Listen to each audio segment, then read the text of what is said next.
नमस्कार, आप देख रहे हैं हल्ला बोल टीवी। मैं हूं अंकित कुशवाहा। पूर्व केंद्रीय मंत्री अश्विनी चौबे ने बिहार के डिप्टी सीएम सम्राट चौधरी को कहीं का नहीं छोड़ा।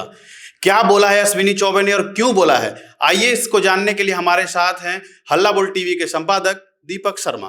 बिल्कुल कहीं का नहीं छोड़ा अंकित, और जो कहा है अश्विनी चौबे ने, इसके बाद अब सम्राट चौधरी के लिए मुसीबत बहुत बढ़ जाएगी, क्योंकि अश्विनी चौबे ने एकदम साफ कह दिया है कि सम्राट चौधरी को इस्तीफा दे देना चाहिए।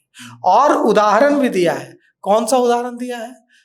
लाल कृष्ण आडवाणी का उदाहरण दिया है कि लाल कृष्ण आडवाणी पर जब हवाला के आरोप लगे थे तो उन्होंने लोकसभा की सदस्यता से इस्तीफा दे दिया था, और जब बरी हुए थे तभी फिर लोकसभा में लौट कर आए थे। तो उन्होंने कहा कि अपने पूर्वजों से सीखो और राजनीतिक शुचिता का पालन करो। इतना ही नहीं, धरने पर बैठने जा रहे हैं अश्विनी चौबे। किसके खिलाफ? अपनी ही सरकार के खिलाफ। अब बड़ी मुसीबत हो जाएगी सम्राट चौधरी के लिए, क्योंकि अब तक बाहर से आवाज उठ रही थी, अब अंदर से आवाज उठ रही है, और जब अंदर से आवाज उठती है ना अंकित, तो मुसीबत हो जाती है। हम आपको बताते हैं कि क्या कुछ कहा है अश्विनी चौबे ने। पार्टी में कभी कभी कुछ परिस्थितियां ऐसी होती है, कई बार कई लोग कई दरवाजे से होते हुए भी आते हैं, सुधर जाते हैं, कई बार सुधरने का नाम नहीं लेते कुछ लोग, तो जनता सुधार देती है। और इसलिए चाहे मैं रहूं या कोई रहे, मेरा बेटा और भाई भी रहेगा, अगर उस पर भ्रष्टाचार का, अपराध का आरोप लगता है तो मैं तो उसको यही सलाह दूंगा कि भाई आडवाणी जी को देखो, हमारे पूर्वजों ने जो किया है उसको अपनाना चाहिए ताकि पार्टी का नुकसान ना हो।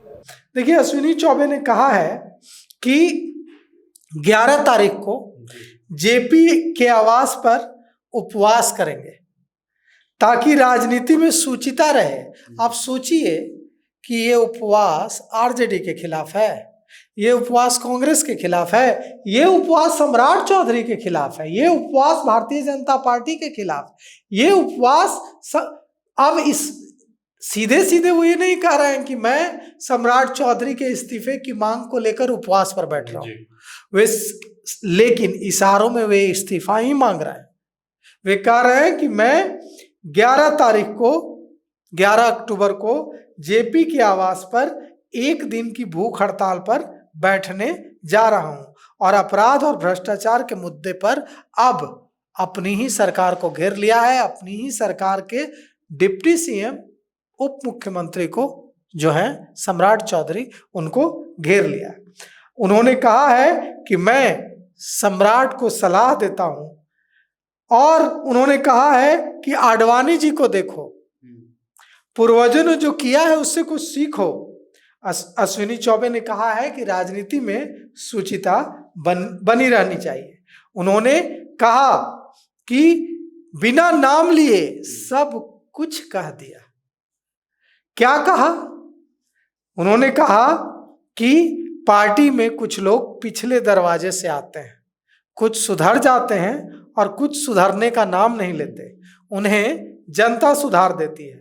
चौबे ने कहा कि मैं रहूं या कोई मेरा भाई बेटा ही क्यों न रहे, अगर उस पर अपराध और भ्रष्टाचार के आरोप लगते तो मैं उन्हें यही सलाह दूंगा कि आडवाणी जी को देखो, पूर्वजों ने जो किया है उससे सीखो। लाल कृष्ण आडवाणी ने शुचिता का परिचय दिया था, हवाला में उनका नाम आया, आरोप लगे तो उन्होंने लोकसभा की सदस्यता से इस्तीफा दे दिया, और तब तक लोकसभा में नहीं आए थे जब तक उनके आरोपों को पूरी तरह से खारिज नहीं कर दिया गया था।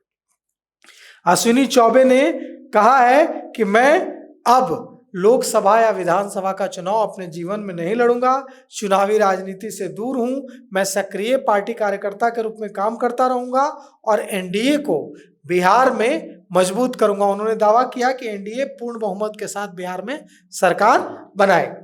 लेकिन सबसे बड़ी बात यह है कि उन्होंने प्रशांत किशोर को भी कुछ सलाह दी है।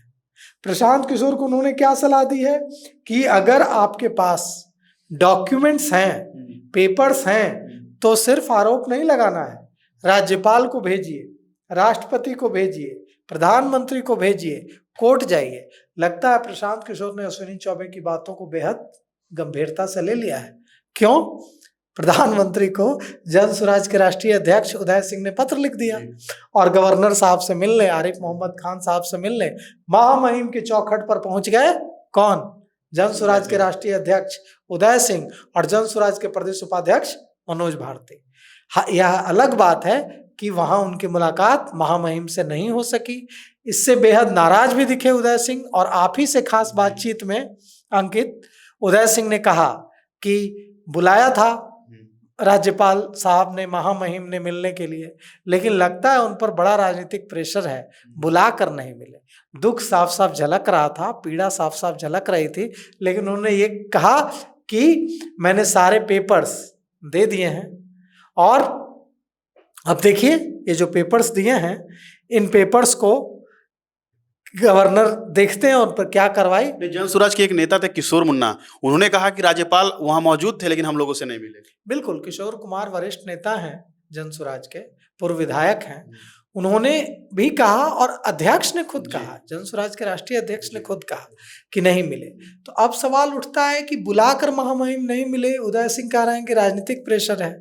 अब महामहिम पर कोई टिप्पणी करना तो उचित नहीं है, लेकिन अगर उन्होंने किसी को बुलाया है और वो नहीं मिले हैं तो जिसको बुलाया है वे तो टिप्पणी करेंगे ही, वे तो नाराज होंगे ही। और अब अश्विनी चौबे ने जिस तरह से मोर्चा खोल दिया है, उसके बाद अब मामला बड़ा हो जाएगा। तो क्या सम्राट चौधरी को इस्तीफा देना पड़ सकता है क्या? क्योंकि पहले तो बाहर से उन पे हो रहा आरोप प्रत्यारोप लग रहे थे, अब खुद के नेता उन पे सवाल खड़े कर रहे हैं। देखिए, दबाव तो बन गया है, दबाव बहुत ज्यादा बन गया है, क्योंकि पूर्णिया के जिस मैसेकर, जिस नरसंहार की बात उठाई है जन स्वराज ने और प्रधानमंत्री नरेंद्र मोदी को पत्र लिखा है जन स्वराज के राष्ट्रीय अध्यक्ष उदय सिंह ने, उसमें कुशवाहा समाज के 6 लोगों की हत्या हुई थी, नरसंहार हुआ था और इसमें आरोपी के तौर पर सम्राट चौधरी का नाम था।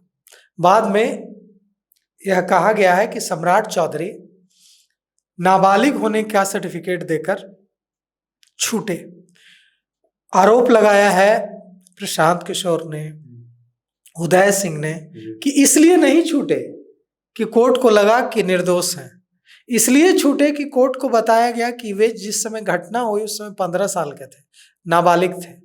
लेकिन जो हलफनामा, चुनावी हलफनामा, एफिडेविट दिया है सम्राट चौधरी ने, उसके मुताबिक वो उस समय 26 साल के थे। तो अब और दूसरी तरफ जिस तरह से शिल्पी जैन के गैंगरेप और शिल्पी जैन के गैंगरेप और गौतम सिंह के हत्याकांड, दोनों की जो हत्या हुई थी, उसमें भी लिया है संदिग्ध के तौर पर प्रशांत किशोर ने नाम। अब देखिए, हालांकि यह अलग बात है कि सम्राट चौधरी ने कहा है कि वो राकेश कुमार मैं नहीं था, वो एक हाजीपुर का आइसक्रीम व्यवसायी था जिसकी कार में वो दोनों के शव मिले थे अर्धनग्न हालत में। तो अब निश्चित रूप से आपका जो सवाल है कि इस्तीफा देना पड़ सकता है, तो इस्तीफा देना पड़ सकता है, क्योंकि यह जो मामला उठाया है पूर्णिया के 6 कुशवाहा समाज के लोगों की हत्या का, उन्हीं कुशवाहा के नेता होने का दावा करते हैं ना सम्राट चौधरी, और उन्हीं 6 लोगों के समाज के 6 लोगों की हत्या का आरोप है। तो हो सकता है कि भारतीय जनता पार्टी को इस बार कुछ करना पड़ जाए। आपकी क्या राय है? क्या सम्राट चौधरी को इस्तीफा देना चाहिए या नहीं देना चाहिए? कमेंट बॉक्स में जरूर बताएं। आगे की खबरों के लिए बने रहें हल्ला बोल टीवी के साथ। शुक्रिया।